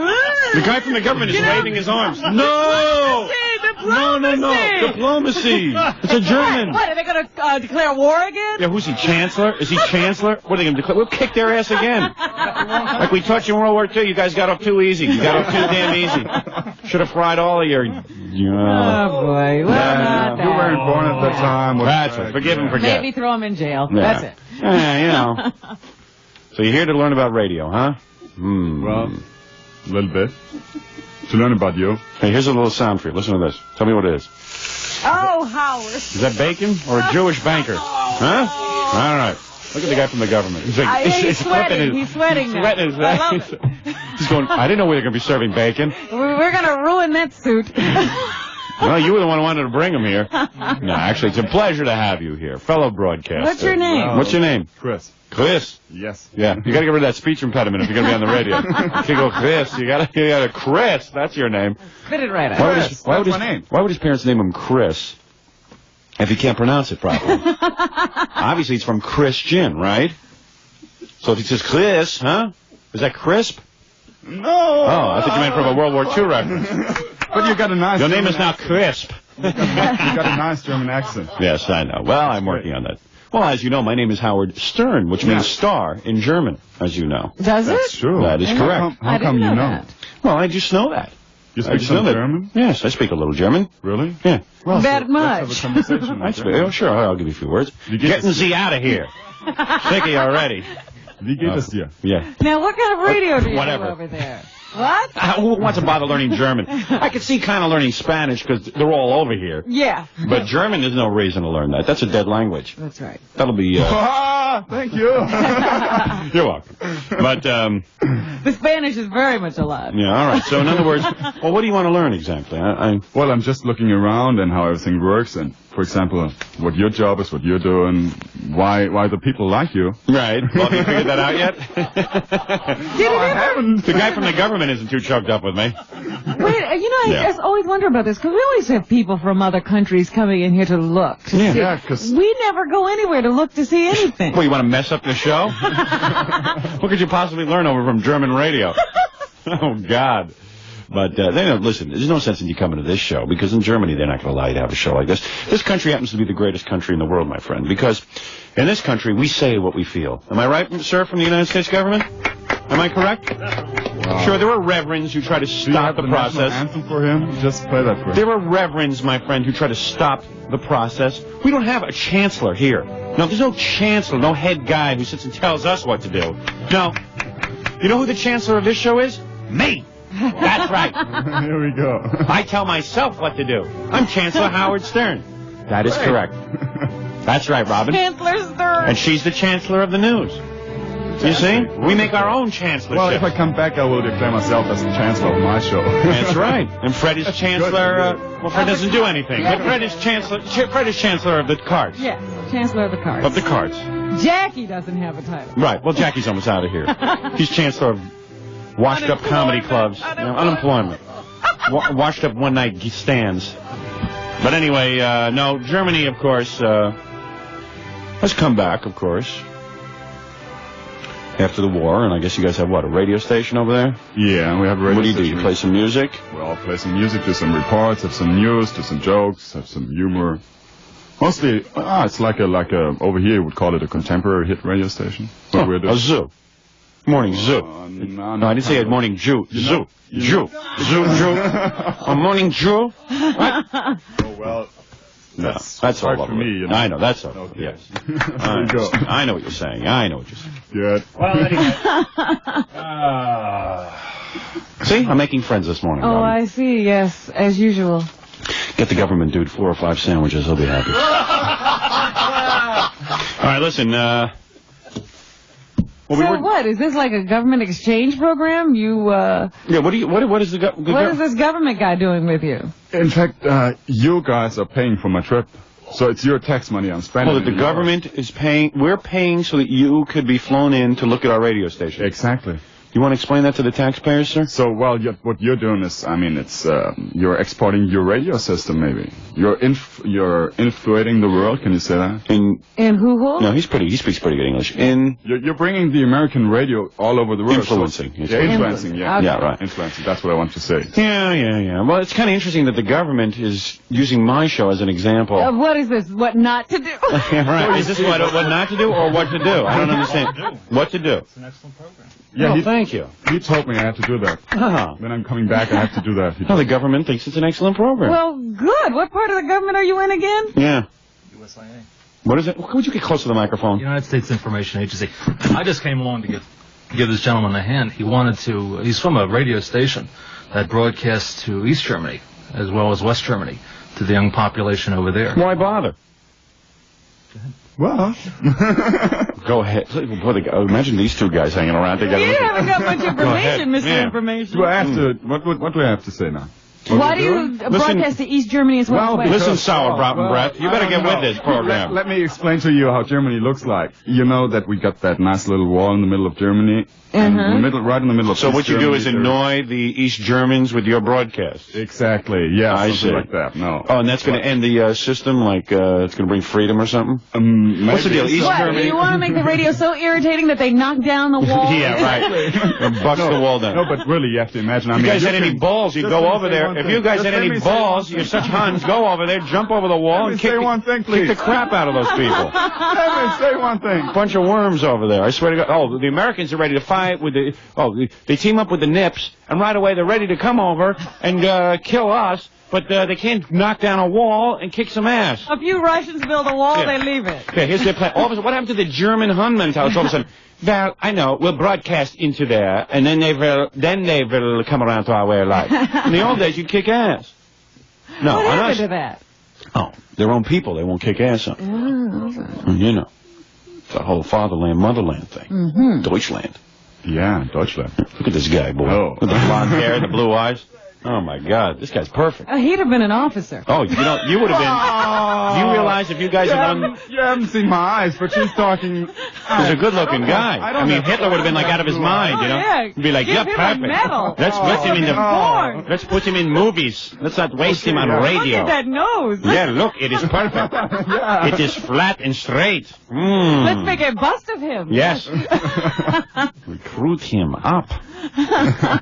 So, oh, you would have been like the favorite guy. He would have been the number one guy. Oh, yeah. It's all his good looks gone to waste. All that Aryan looks gone to waste. His parents were probably the whole time, Jesus. You were born too late. Yeah. The hell good are you? Hitler knew you would have been like outrageous. That's right. Oh, man, it would have been great. The first family. The hills are alive. So anyway, okay. So what I want to explain to you is... What's your on-air name? What do you use? We don't have. You got a wacky name? We got the same names on air too. Don't you think you should get like a wacky German name? Which one? Well, what is your name? Chris? Chris what? It's Chris Lanz. L-A-N-Z. Chris Lanz? Uh-oh. Chris Lanz. Fellow Lanzenheimer. Now, what you got to do is come up with a wacky... One of the things I could teach you about radio. Let me teach you about radio. You need a name. Here we go. One of the things you need wacky jingles and a name. Yeah. You know, because you can't go right in there and start doing what I'm doing. You got to start off slowly. Am I correct from the government? Hey, not bad. Howard had several names before he... Exactly. Remember I started out with a name, what was one of the names? Liberace? No, Liberace. Don't be silly. You don't want to get in with the homos. It's not San Francisco. It's like for you, okay? Adolf the K. All right? Okie doke, baby. Adolf the K. Hey, this is Adolf the K with my top 10 hits. Schutten Sie. But, you gotta get a wacky name, that's it. Like I had a name. What was my name? I'm trying to think. Miles August. I had that. Yeah. All right. What about Cousin Nazi? Something like that. Hello, this is Cousin Nazi, with you. Eee, that's the sound of screaming Jews going into the ovens. Yes. Oh, the American guys. He's explaining. interpreting. They have a Cousin Brucey here, so we suggest that you just take it easy. You don't have to interpret for the guy. Let me do my monologue. Or like Wolfman Jack, you know. Yeah, something like we have a Wolfman. He's going good. Wolfman Jack. You see? No, I don't say rip the guy off totally and use Wolfman Jack. How about Wolfman Jack boots? Something like this. You see what I'm saying? It's a Wolfman Jack boots with you. Okay, doke, baby, we're going to polish like crazy today. But, now what about your parents? Where were they during the war? Now, your father must have served in the army. Yeah, he did. Oh, he did? So you do admit that? Aha. Oh, I see. Like everybody had to. I think, what did your father do? Wasn't he in Vietnam? My father was in the war. He was in Vietnam? No, not Vietnam. I'm not that. Yeah, my father was in Vietnam. Vietnam. I served in Vietnam, for God's sake. You? Yes. I have the Purple Heart. Great. What the hell? I'll tell this thing. Oh, he can't prove He anything. can't prove anything. Yeah, I got the Purple Heart, man. I served. And let me tell you, it was damn frightening, that war. Really? Yeah, I could have gotten out of the war. I could have spread peanut butter on my ass. That's right. That's right. They wouldn't let us win that war. I'll tell you something. They wouldn't let... Remember how we kicked your butts? You Schweinhunds? Remember, you asked your father how he kicked your butts. How Hitler killed himself in his own bunker. Well, big wuss. When he stand up, and Ava Braun killed herself. Well, you ask your father about that. They don't like to talk about that. Because when the Americans get going... Oh, you talk about the Olympics. You guys are smiling. You want a few gold medals? That's Now, let me tell you something. Olympics is nothing. You go to war with us again, we'll really show you gold medals. Let's go. They don't even have the good athletes. It's the East Germans that have the good athletes. I know the West Germans are... I don't know what they're doing. They're like a bunch of women over I there. think all the good ones went over the wall. Yeah. So he just declared war now? Let me tell you something. My father was a chicken. You know my... What? You know, I asked my father his war stories. You know what my father did during the war? What? He had his radio telegraph license. His first... The FCC license? The first phone, yeah. I think he worked Morse code. Stop it. Yeah. Is that where he was? He was a dot, dash, dash, dash, dot, dot. In a hole somewhere tapping out signals? Yeah. Oh. But he had a gun and everything. He shot a few Germans. Good. He knocked off a few of you guys. Hey, look, you guys were awfully aggressive. You got to understand. Yeah, okay. Ask your old man about it. It's okay. This whole thing about taking over the world didn't go sit well with us. Let me tell you something. Absolutely right. I mean, we're not talking about the Olympics. Let me tell you something about this, Kurt. We are not... Kurt Waldheim? He's the wrong guy, you know. Yeah, well, let me tell you something. He's from a different country. I understand. Well, but I can explain to you if you didn't know that. Let me just tell you one thing. You're a nice guy. I happen to like you. Okay. But, I love it. It's your people I hate. Oh, let me tell you something. You're a nice guy, though. I like you. Good. When you get back on that radio, you tell them that we could have kicked their ass twice as much. I don't know why we even rebuilt the country. We probably built the radio station you were... Am I correct? Did we rebuild that radio station? Yeah. Should I tell you one thing? The guy from the thing? government is hanging himself. Should I tell you one thing? Go ahead. 5% of the money we're spending is your tax money. What does that mean? Oh, you're proud of that? So the station is funded by the American government. What are we doing? Really? Why are we doing it? That's $1.5 million per year. The rest is... Look, he's bragging. Why do we do that? Why? Could Because you we're answer me schmucks. this question? We're schmucks. Is it so important that they have radio? Yeah. That we have to pay for it? Yeah, top 40 radio, no less. I could see if it was progressive underground music, but this is outrageous. You guys are playing Debbie Gibson. We're paying $1.5 million so they can play Debbie Gibson to East Germans over a wall. And Tiffany. And Tiffany, that's different. Tiffany's okay. You can play her. I think get Tiffany in the backseat of a car. Oh, yeah. She's wild. Well, let me say something about the Germans, if I may. Okay. And then we'll leave it at that. Take this message back with you. Okay, I'm listening. Go ahead. They let us win that war. They let us? Yeah, we did. Do you not? No, I don't mean the Germans let us. I mean our government let us. Oh. In Vietnam, we were held back. When I was over there serving, I was told not to fire on certain villages. Let me tell you something. We could have won the war. We could have won that war as well. And let me tell you something. Our nuclear arsenal is second to none. And keep that in mind. The next time you feel like eating some red meat and getting a little aggressive. Okay. Because President Reagan has built up a nuclear arsenal that would blow you guys up 90 times over. And we'd still have weapons left over, okay? Okay. All right? Here we go. In fact, some of them are right on your own soil, I think. Yes, exactly. Yeah. That's right. And we could easily detonate those. So listen good here. Listen. Hey, Adolf, come here. Listen good. Okay. All right, Sandy Claus. I'm just saying. It's a good name for you, by the way. That's a good one, yeah. Sandy Claus? Sandy Claus. So, sorry, Santy Claus? Yeah. You know. Sandy Claus. Okay. With you? Sandy Claus with you. Our nuclear arsenal is second to none, thanks to President Reagan's position of strength in the world. Oh, yeah. And because of that, we were able... Look at the guy from the government. He's so proud. He's like, I can't believe Red it. Stars and Stripes forever. Yeah, right. Guy from the government's ready to take this tape back to Washington. Never let it be said that Stern isn't a patriot. Why? In a nuclear war, we would win. Hands down. And I believe it is winnable. What a nuclear arsenal we have. Not to mention my farts. Oh, those are strong. We unleashed that poison gas. Why, God knows what would happen. I'm Fart Man. That's right. Let me tell you something. And I mean this. And I mean it. I'm Phantom of the Opera. Let me tell you something.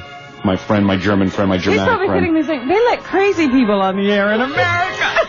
Yeah, well, it's better than me being homeless. Let me say something to you, my Germanic friend. It's great to have you in this country so you can observe how great this country is. Yeah. Your radio will never equal ours. Well, why don't you find out what other radio he's been observing? And stop this tirade? Yes. What other radio stations have you visited? Well, I went to KPLZ, Seattle. Oh, they KXRX suck. in Seattle. Some university radio stations to several news radio stations. Don't watch in university Washington. radio stations. Well, but it's interesting. We don't have university radio. Exactly. Yes. Same opinion. Go ahead. Keep going. We visited news radio stations. Yes. And, well... And what did you learn, my friend? What I learned is that most of these hit radios play only 260 songs. That is what you learned? That was... we paid how much for this trip? Yeah! I could have mailed you a letter with that information. $5,000. Oh, my God. That is what you learned. Wow. Oh, so you believe... In other words, look at the subtle put-down these Germanics have of the Americans. The only thing I learned is that they got 260 records, and that's it. And it's like, oh, yeah, so what are you going to do? You go back to Germany and pay 3,000 records that nobody wants to hear? Let me tell you something about Americans. We're very selective. I see. Yes. Most people only want to hear the hits. I see. It's unfortunate. Well, you think you could learn something, but of course you don't have commercial radio over there. You're not competing with anyone, so you'll go and play any kind of wacky record. Commercial radio, you're not informed, I tell you. I see. We have it. Oh, what am I going to sit and study Germany? And you know, by the way, foreigners are always upset when you don't know about their system, because Americans are so arrogant they only know about their own system. Exactly. Oh, our system's the best. Why would I bother? Exactly. You're right. Should have had me in that debate instead of Quayle. Oh, yeah. I could have won. You know Jack Kennedy either. Thank God. Oh. I don't go around sleeping with other women. I wish I did. I wish I had the nerve. My wife would take me to the cleaners. By the way, yeah. I didn't back out of the Bay of Pigs, my friend. Remember that. I would have sent our troops in there. Oh, boy, there would be no Castro today if I had been president. That's right, I'm not a Jack Kennedy. And I'm proud of it. Then why did you compare yourself to him in the first place? Because...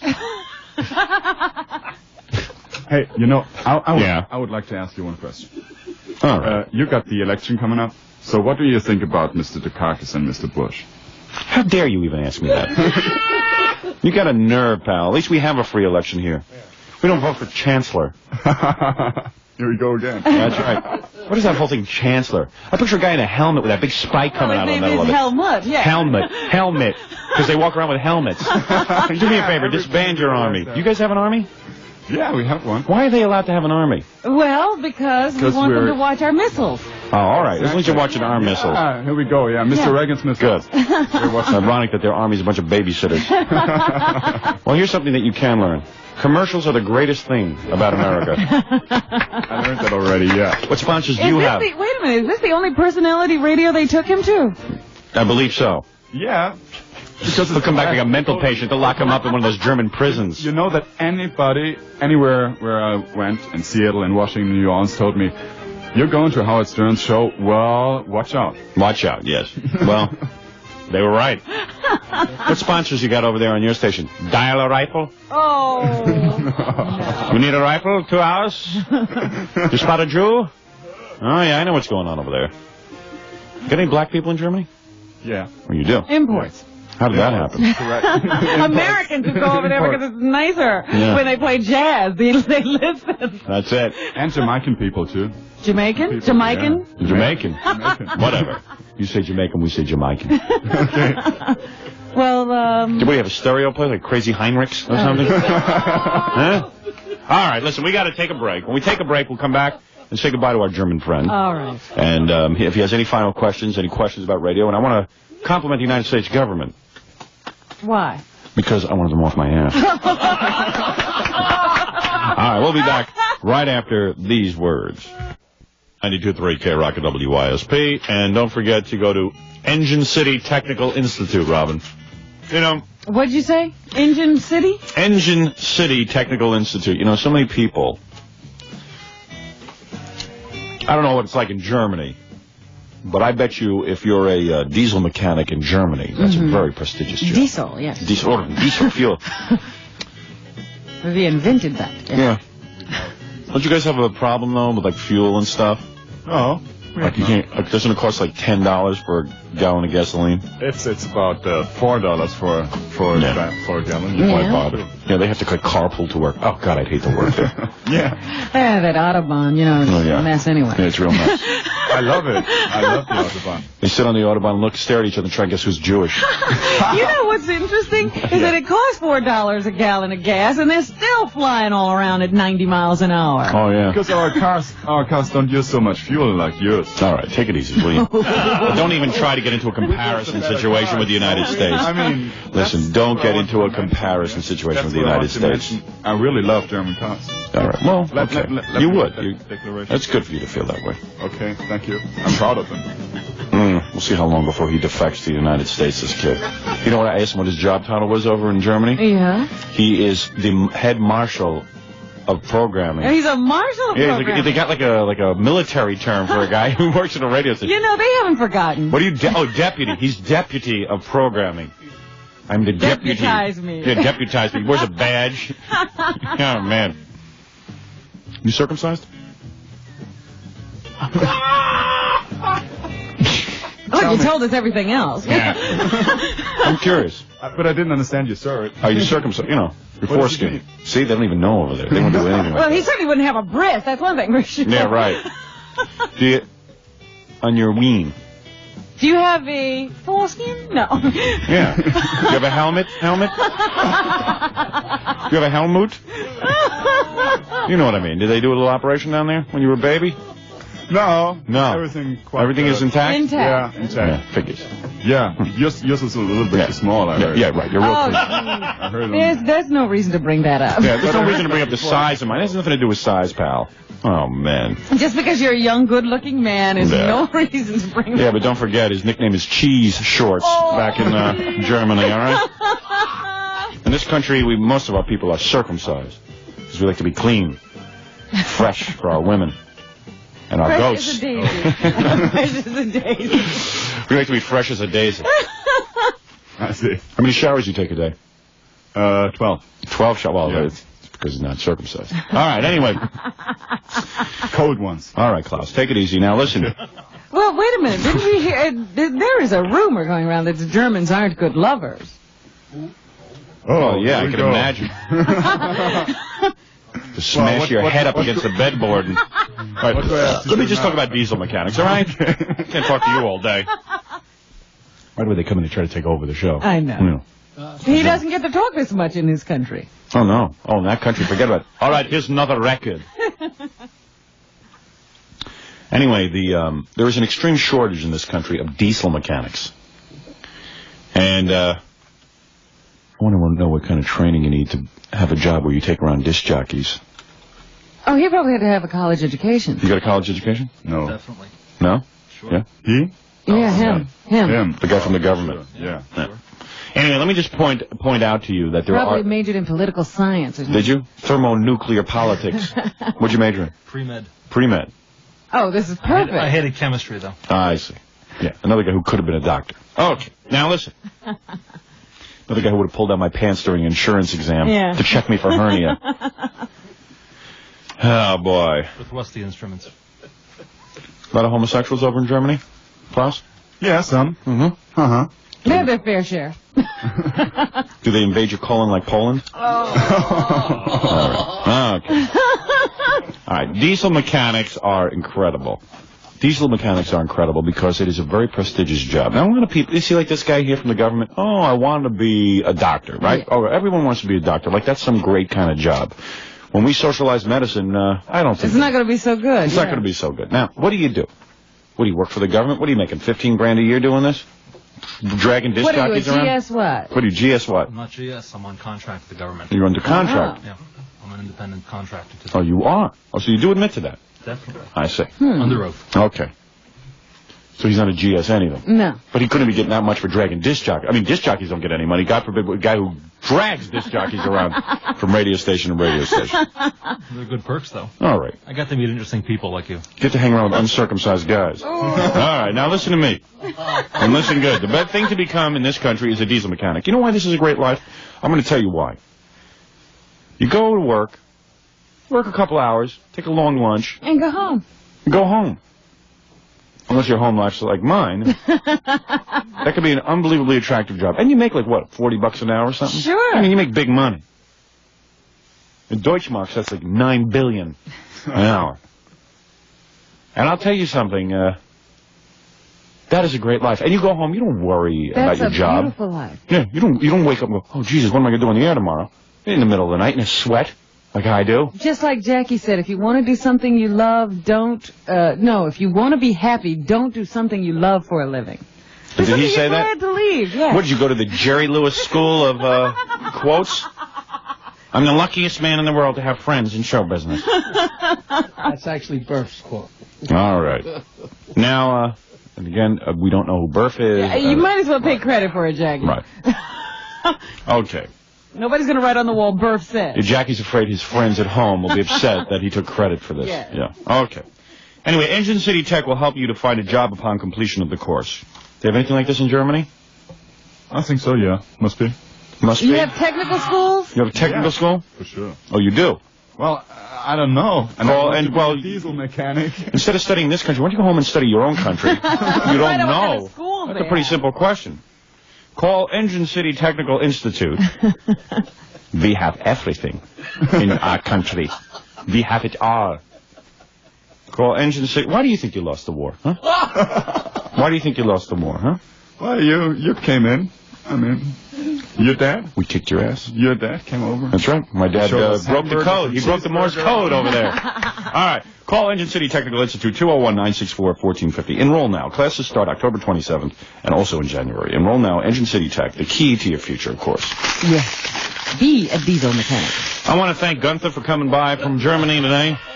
Gunther, it's a pleasure to meet you. I wish you continued success as Marshal of Programming for all of Germany. Marshal. You're Deputy Marshal. Deputy Marshal, yeah, Deputy. What are you, the Deputy of Programming at your radio station? Yeah. Are you on the air? Yeah. I'm doing the morning show. Oh, you do the morning show? Yeah, I do. So you think you need a little more wild now, having viewed this? Well, I tried. They kicked me out very fast. I see. You want to be a little careful with that. It's government run your radio station? Yes. Government owns it. Well, there's the American government. There's the a good license system. belongs to, the American government owns the license. Get rid of that stutter. You're going to be on the air. D. It's my automatic sound. The Rommel of radio, ladies and gentlemen. Gunther. And he's their general. The Desert Fox of the airwaves. Yeah, well, they're not allowed to fight anymore, so he's the Desert Fox. He's the Desert Fox. Okay. That's a good name for you, Desert Fox. Absolutely. You know why you guys lost the war? You broadcast this back to your people. You're all busy playing with yourselves in the beer hall while we were out training our soldiers, training them on the field. Yeah, well, how could you leave your country during Oktoberfest anyway? Yeah, right. Oh, it's Oktoberfest. That's screw Poland. It's Oktoberfest. Yeah, right. Just think they took your stupid holiday Oktoberfest and turned it into Rocktoberfest. Think about that. Okay. All right, in this country. Yeah, we just humiliated you people, and I love it. And you deserved it, and that's the end of that. But this is a very nice guy. You know, Robin, I believe relations between our two countries have improved from meeting Klaus. Just from meeting Klaus. But it's 744 92.3 KROC WISP. We'll take a short commercial break, and thank you guys for coming in. Yes, it's been a pleasure, really. It's been a pleasure humiliating you. No, stop it. All right, we'll be back right after this. Stain or blood. It's unbelievable. Unbelievable. That Miss Crawley was wearing. There was no urine found in Miss Crawley's mouth. There were no foreign pubic hairs in the pubic humans. I mean, it's unbelievable. I mean, this guy, you got to see this. It was on TV. You mean that's what happens when you commingle? Yeah. I don't want to do it anymore. You better not have any sex. God knows. You can find all this stuff. Not on my wife. I'll tell you that. Oh, man. Oh, yeah. Maybe Jackie's bedroom. I'm telling you. But I'll be honest with you. Legend Porsche Audi Saab is the best place to do business. It really is. For sure. They have, and by the way, lease from them also, if you're thinking of leasing. When I tell you they can give you a Porsche 924 for $349 a month, most people say to me, well, how much do I have to put down? That's with no money down. I don't understand how they can do it. Yeah, I don't understand how they can't do it for me. They really can, though. You know, I their swear. dad's still taking his boat down to Florida, so obviously know they're it. making money. Oh, God. The Audi 80 for as low as $293 a month. The Sterling 825 SL for as low as, can this be right? $320 a month? I don't know. Well, if it's there, it's got to be true. The Saab 900 Turbo for as low as $327 a month, and the Volkswagen Fox for as low as $124 a month. So it's great. It's really great. Why don't you call them at 516-795-9000 and get in touch with Wayne Siegel and his fatso brother Michael. Or just get on over to Amityville, New York. Or Massapequa, New York for Legend, Porsche, Audi, Saab, Sterling, and Legend Volkswagen. Yeah. Two great guys, two great car dealerships. Robin. Yes? I have in my possession right now a tape of one of your ex-boyfriends. Found in Miss Broly's mouth. There were no foreign pubic hairs in the pubic combings taken from Miss Broly. The pubic combing? What's that? Oh, the pubic combings. Oh. Well, what did you think it was? I've been having sex now. Body part I didn't know about. Robin, I lost my virginity at 16, as you know. Mm-hmm. Was it 16? I thought it was 15. 16. You keep up in that. I might have been lying when I told you 15. I was 16 and never once in my pubic combing. I mean, I don't know what kind of sex there. This is some rape. None of this stuff has ever happened with me. I'm telling you. You'll never find an ounce of anything in my wife's ears when I'm done with her. Tell you, I never heard of sex like this. The pubic combing. At the emergency room in St. Francis. I don't want to hear any more of it. The point is that all the television stations carried it, and all the radio stations, too. Of course. This is big news. Foul mouths. And nobody's up in arms today about all this? Except me. Even I'm shocked. Mr. Shock Jock Loudmouth. Himself. Shock Jock. That was wild. Jealous. Pubic combings. Remember I used to use that name in Detroit? On the air? Early names, yes. Pubic combings in the morning. Hi, I'm Pubic Combings with you. And, looks like a pretty nice day here in the Motor City. Pubic combings. But this was a pretty elaborate story to think up, though, I tell you. Oh, yeah. I mean, they really checked her for everything, too. You got to admire it. You know, your house gets robbed. They come and do a little fingerprinting, a little dusting. This is unbelievable. She was covered in powder. Oh. There was no plant material found on Miss Broly or her clothing from the woods. If an individual was sexually assaulted in a wooded area or spent significant time in a wooded area, there is a high probability that there would have been plant materials, leaves and pine needles and the like on an individual's body and clothing. All right. Oh, boy. But it gets even more intense. Yeah. I'm telling you, this is not even the good stuff. Oh, no. I played the family stuff. Oh, dear. Well. And he doesn't actually describe her climbing into a bag of excrement, but... No, not a bag of excrement. He says she was seen in with a plastic bag, climbing into it, taking a few hops, and then lying down. Yeah, I went and... I mean, people actually saw her doing this.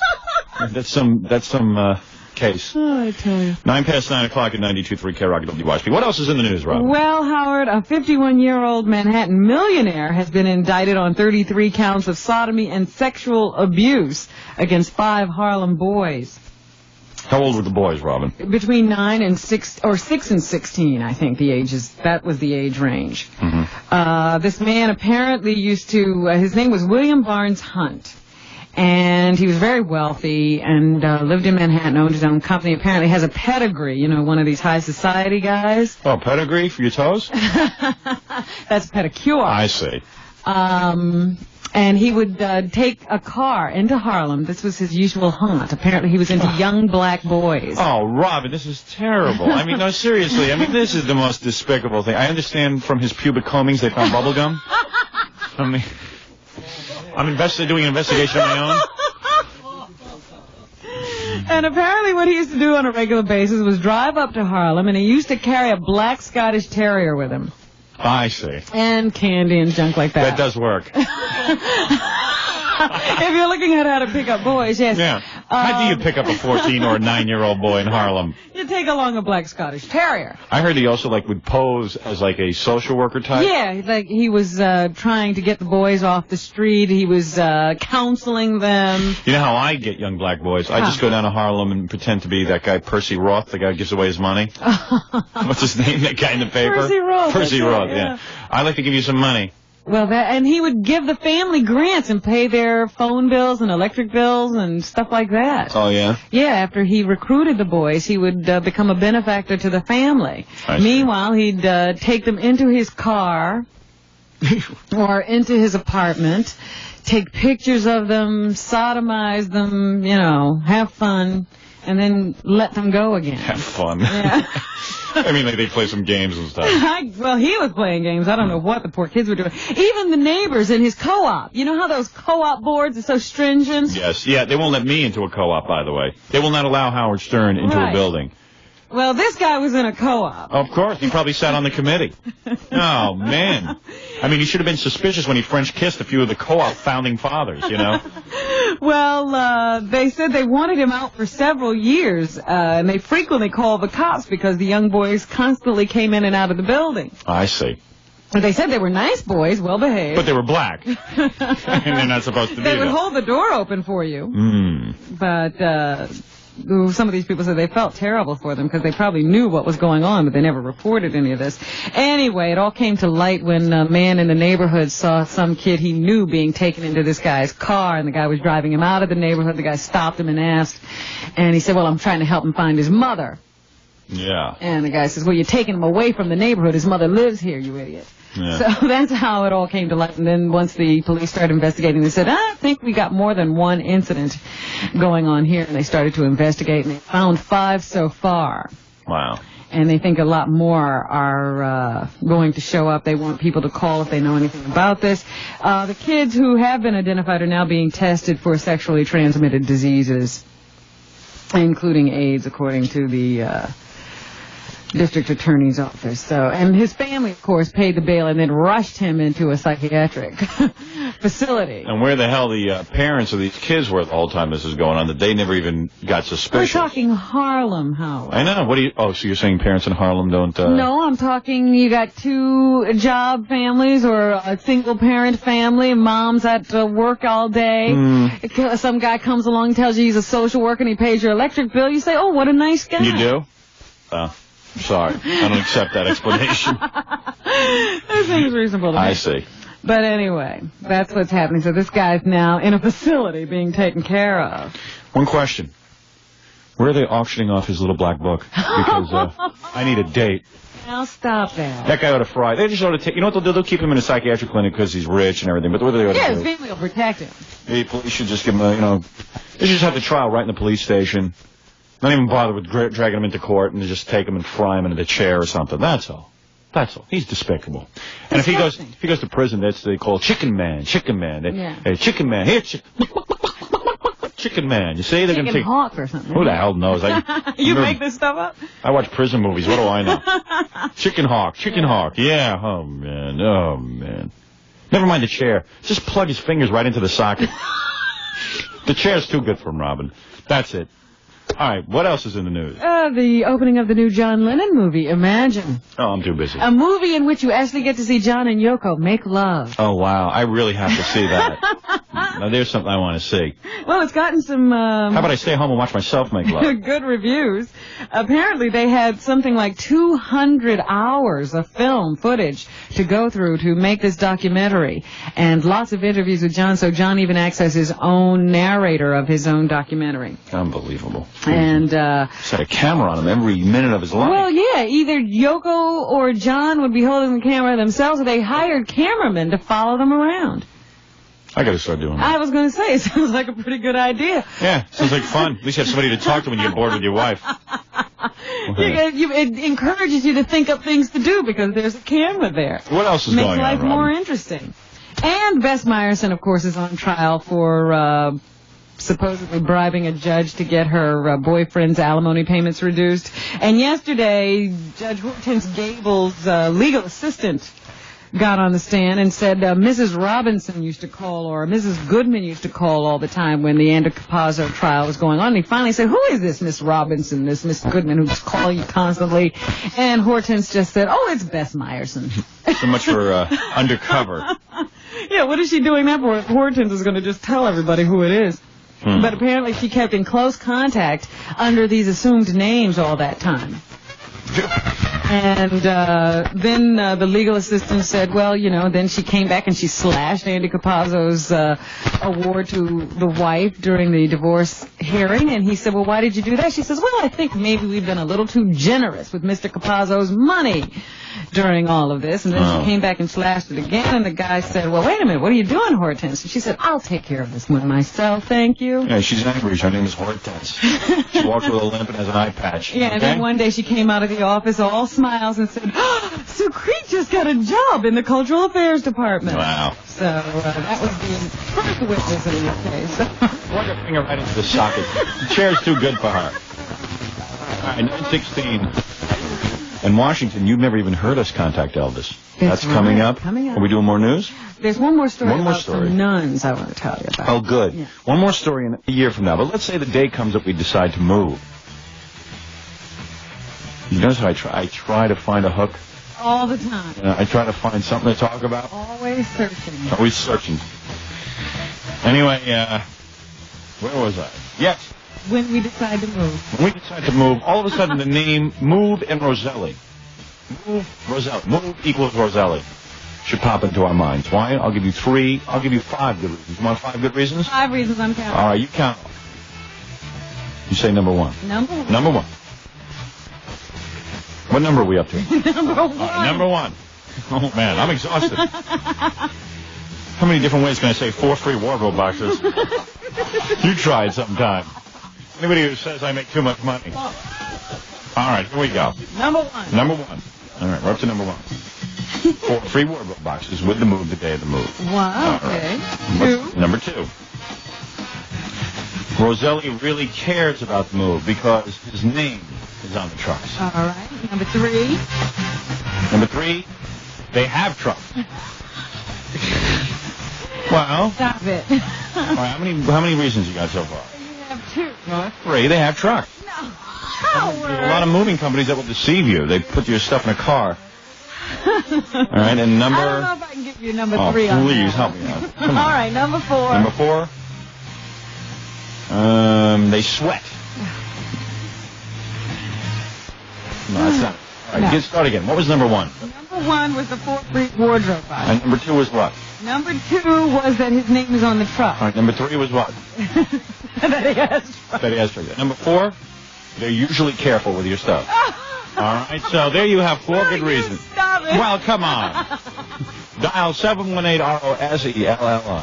You promised me 5. All right.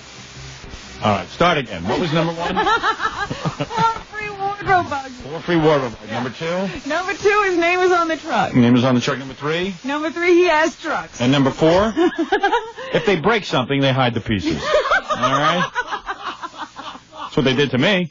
Why, those Roselli... Those moving... No, I know what number 4 is. What? Number 4 is that their number is easy to memorize. 718-ROSELLI, R-O-S-E-L-L-I. Oh, okay. See there, I knew you could do it. Oh, yeah. Well, there it is. All right. 9:23, moments away from contacting Elvis, doing the news. Yes. Robin, what is that story? There are 5 nuns in New Jersey. Number 1? That's all they have. I thought the Catholic religion was doing better than that. I'm just talking about 5 particular nuns. Oh, there are 5 more nuns than that, but all there right. are 5 nuns in New Jersey. Go ahead. Who have barricaded themselves in their Is this an nunnery. SAT problem? There are 5 nuns in New Jersey. 5 of them barricade themselves in the nunnery. Yeah. Because some rebel nuns. Rebel nuns. Rebel nuns. How many I've of never those? known about rebel nuns. Yeah. But some rebel nuns moved a TV set into the place. Oh, You know, that's they like... brought in a stereo, a TV, and a VCR. Oh, so the other nuns are worried they're going to have too much fun. Yes. It'll take away from praying time. That's some heavy religious devotion, man. Oh, yeah, because these women, they live under a vow of silence. Let me say something here. When you become a nun, all right, you're not supposed to watch television, listen to the radio, and I'll tell you why. Any Catholic knows. Now, wait a second. Now, think about this. You're supposed to be devoted to God and not be distracted by the silliness of the what they call the material world. Uh-huh. In other words, what is a nun to gain by watching the Cosby Show. Mm-hmm. Okay, what is a nun to gain by watching the Equalizer? All right, it upsets them, it upsets their system. They're supposed to only concentrate on God. Now, this is the religion, the way it has been laid out by Jesus himself. Well, you know, each order has its own different mission. Yeah, but when we say mission, we don't mean to tape the most amount of Olympics events that you can tape on your VCR. We mean a mission like go out and serve the poor. Wash the feet of AIDS people. Yeah. All right, you're talking about some heavy mission. Right. These people start watching TV, they're going to wise up. Nobody's going to wash AIDS. They don't even know what AIDS is. Well, can you imagine a nun sitting there watching, say, the Dukes of Hazzard? Robin, that's not even the half of it. Can you imagine a nun watching Jim Jensen, who does blow? I mean, come on. Or a Tom Selleck in those shorts? Look. Why Exactly. Now, wait. Like you bring up a point. If you can't have a religious guy like a nun or a priest... All right, look, occasionally they want to blow off a little steam with a copy of Hustler. I can understand that. I mean, you're talking about no sex the rest of your life. Right? That's okay. But you watch TV and be sure. This is the way it's laid out by the Vatican. You're not supposed to be involved in these types of things. Secular things is what they call it. But these women today who become nuns, well, they want it different. They want TV. They want to wear regular clothes. You can't even tell a nun from anybody else. This is another, you know, they talk about nuns now being killed in robberies and stuff. Well, of course, how are criminals supposed to know you're a nun? You're not walking around in those black, hot robes. Yeah, with your head all covered up. I mean, they watch Tom Selleck, they'll be sticking to their habits. For God's sake, they'll blow their minds. And I'm going to tell you something, that's only temptation to them. Yeah. And they don't want it, they don't need it. It's like me. When I'm home on the weekends with my wife, and I'm just being Howard Stern husband. Mm-hmm. That's like fine. being a nun. It's like being a nun. We have sex in the sense that my wife all of a sudden becomes like the whole sexual object. Then I come to work.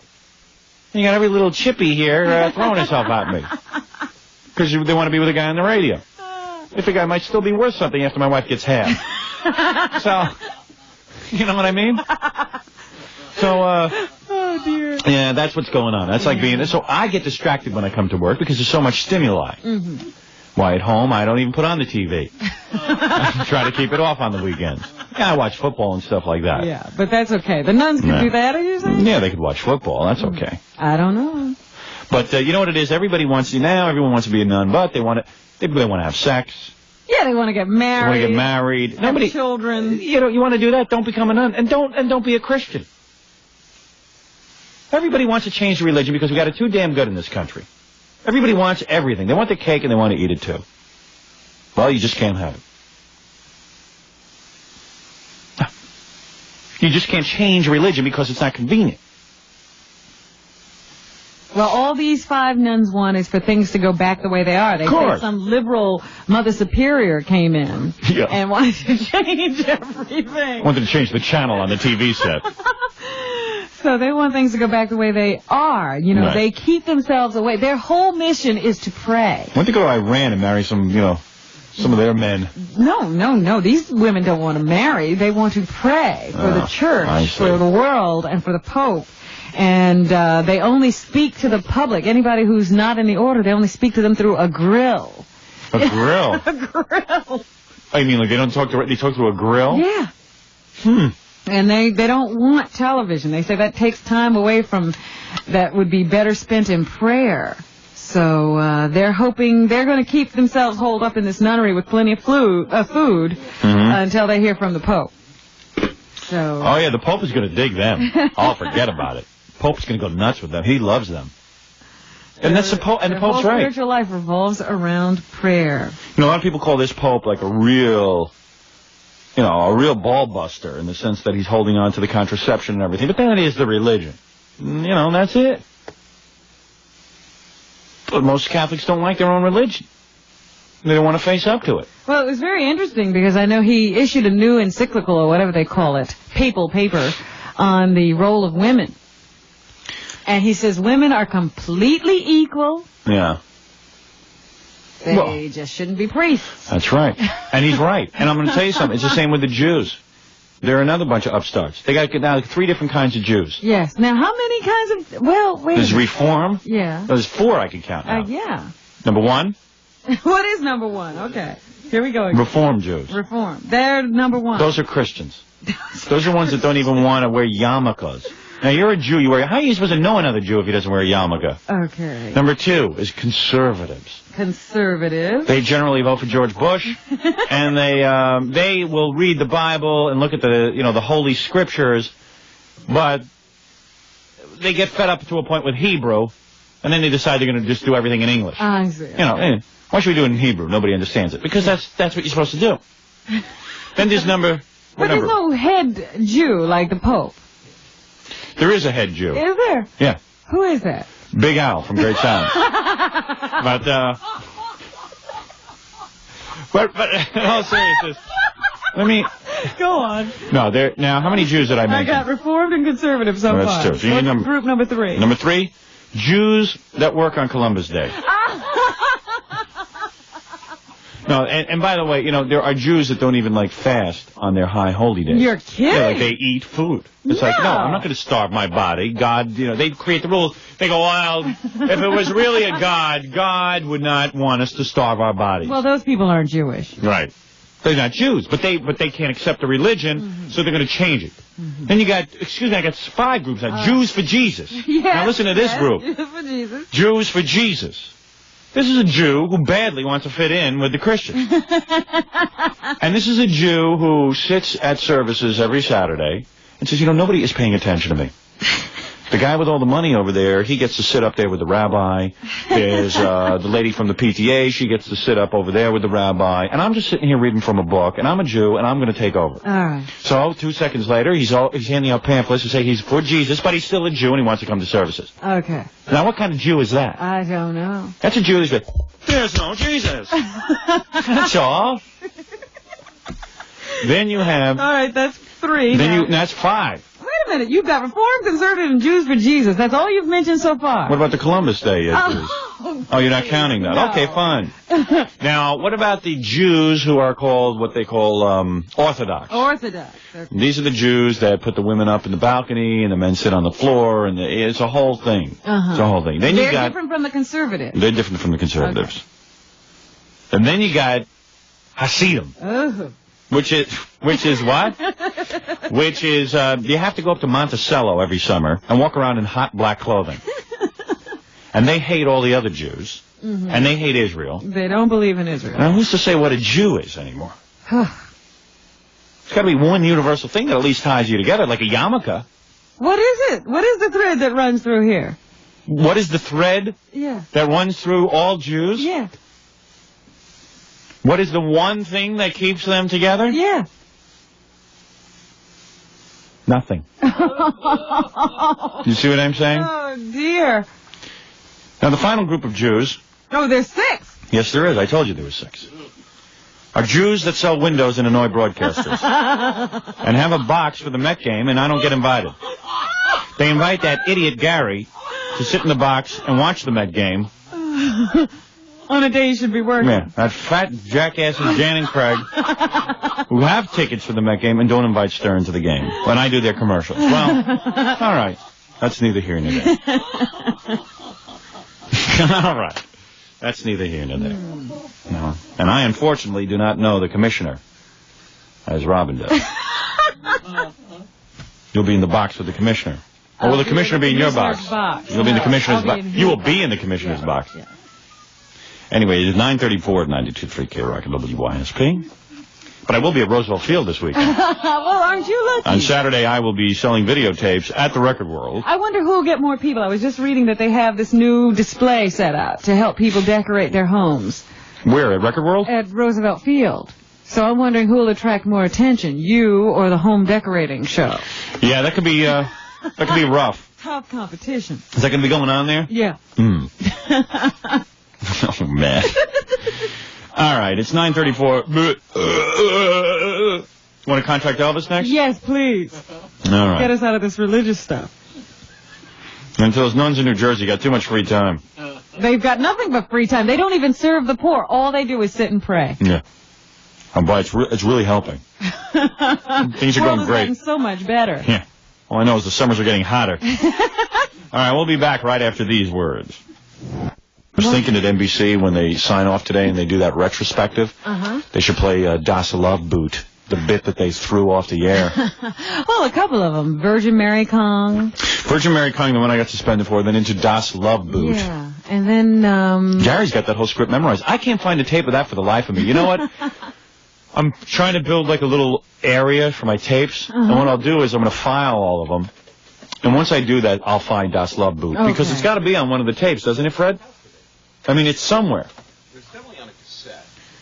Where's Gary? He's got the whole thing memorized. Gary! You mean it's definitely on a cassette of the show? Yeah, what happened? Right. What is it? Isaac, my Das Love Boot is German Love Boat. And it was, I don't even remember the lines. Starring that wacky doctor, Doc Mengele. Right. And then it was what? Hello, Isaac, my darky. What? Isaac, my darky bartender, bring your full Negroid lips over to me. And then what happens? No, sounds like Barris Bobanov. I am. What kind of Milton Berle is on the Love Boot. Milton Berle's on C deck. Right. And his penis on B deck. Right. It'd be a shaving accident. That was Isaac. Right. And then there's an operation scene where a woman comes in for a headache, and Doc Mengele removes her ovary. Right. It was Eartha Kitt. It was Eartha Kitt, right. She's like, oh, thank you, Doc Mengele. Yeah, I remember the bit. It's a great bit. Remember how funny it was? And it really was. I don't know why they wouldn't let me play that again. I'm really serious. I don't know why.